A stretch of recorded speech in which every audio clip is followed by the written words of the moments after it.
Alright guys, and welcome to lesson 2 in the basics of Photoshop. Hopefully from the last lesson you've had a bit of a chance to look around Photoshop's interface and get yourself acquainted with where everything is. Today we're going to be going through more of Photoshop's tools, a bit more in depth. We won't be going through them all because there are some tools which are pretty advanced, but I will go through the major ones which will enable you to start making cool stuff. First of all, we'll go up to the top here and we have the Move tool. Now the Move tool is pretty self-explanatory. It moves the layers in your canvas. Now you remember from the last lesson I talked about the principle of layers in Photoshop. Here we have the Lessom logo, and this over here is where the layers that build up the logo sit. So you see there you have your .com, your two shapes which are these lines here, the hat here, the Lessom text, and of course the background which is yellow. Now let's say I want the Lessom, the wording here moved. With my Move tool highlighted and my Lessom text layer chosen here, but just clicking and dragging, there's moving the entire text there without disrupting the rest of the canvas. Now people tend to make mistakes when they first start Photoshop, but they reckon that by just clicking the Move tool, and let's say you want the .com move, be clicking on it and moving it. It doesn't work like that. That's where the principle of these layers need to get into your head when using Photoshop. Each individual bit is counted as a layer. So for you to edit any of these, you need to have them highlighted, even just to move them. So let's say I want the .com moved. There you are. That's all. You just click the layer, and that'll move it with your Move tool highlighted. So with that there, the next one we're going to go through is the rectangle marquee tool. And there's a handy wee thing too. Whenever you hover over the tools, they tend to tell you what they actually are. Now the rectangular marquee tool, it helps you make selections of your page without editing the rest of the image. So for example, if I click the hat there, the layer with the hat on it, and click my rectangular marquee tool, you see here I'll make a selection of half the hat. Now these are the pretty famous, people tend to refer to them as the marching ants tool. That is the area you've selected of this layer. So if I just hit the delete key, there you are. There's half that layer. You've just wiped it out. Because that's what the rectangular marquee tool does. It just selects parts of that layer without, so you have a grasp yourself of where you want and what you want to edit. Now that there is the rectangular. This is the first tool where you'll see a little small triangle there in the bottom corner. If you click and hold, you'll see here there's actually more tools in that tool itself. So you have the rectangular, the elliptical, the single row and the single column. They're just the different shapes you can choose. So instead of the rectangle, you can select the elliptical and it'll just do a circular selection instead. So that's handy for that. Now below we have the lasso tool. Now the lasso tool is quite similar to the marquee tool. However, you can make more of a custom selection. You can draw it freehand. So whereas before we had just the rectangle, with this, you can make more. I know it's pretty messy there, but you can make more of a selection if you see there. Now the lasso tool is pretty freehand.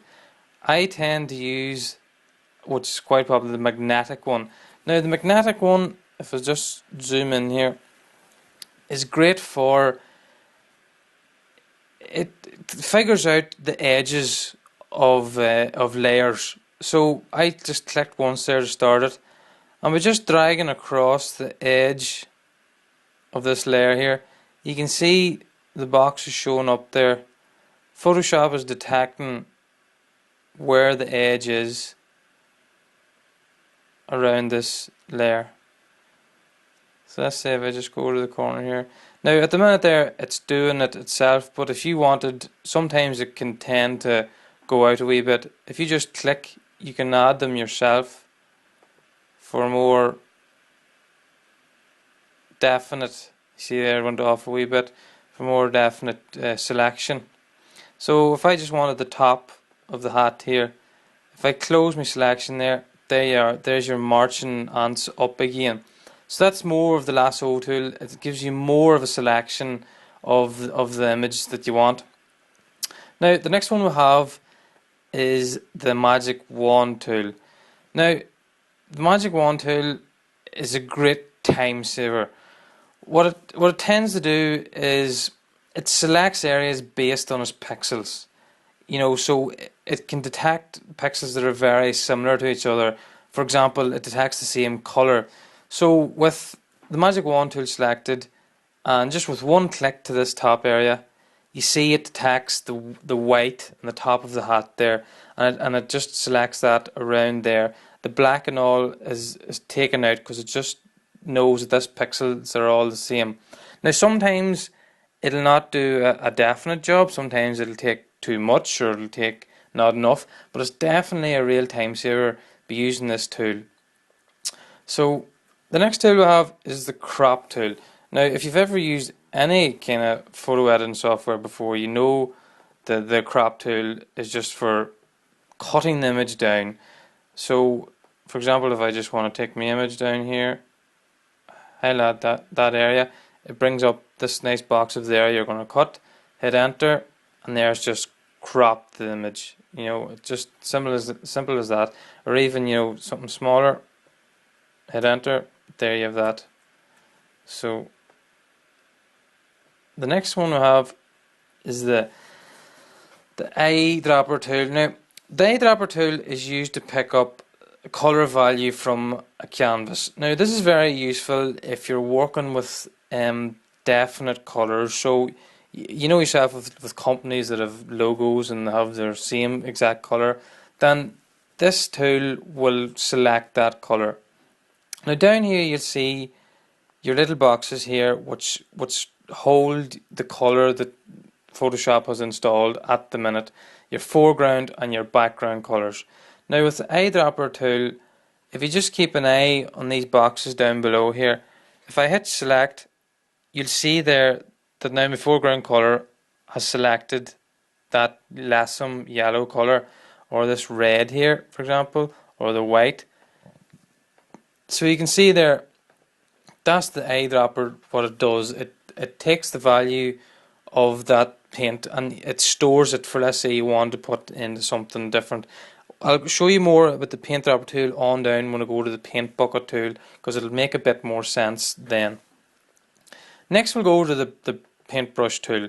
Now pretty self-explanatory, it's just for paint. It's for adding, so there we are, just randomly sticking it over.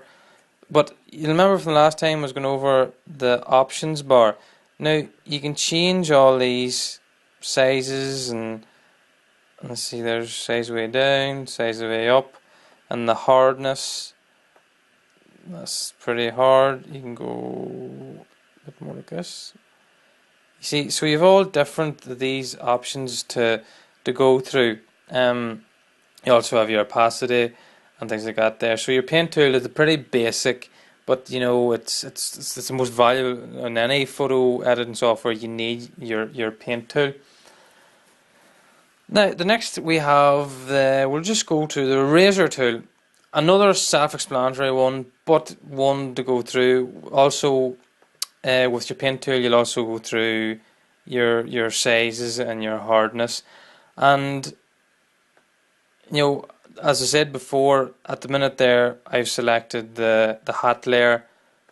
You'll not rub out anything other but that hat layer unless you have it selected. So today we had a look at a few of the basic tools in Photoshop. Now I didn't go through them all because I just don't want to do a bit of a brain overload. In the next lesson we'll go through more of the tools and the basics to get you really right going in Photoshop. But what I've given you here now is a good starting point to look over these tools. Going forward, what you should be doing is just exactly that, going through each tool, clicking the wee triangle in the corner, seeing what's there, and just getting yourself more acquainted with the interface. And then when you're actually ready to do more bigger projects, you'll be happy and you'll be faster and you'll be quicker at the whole Photoshop.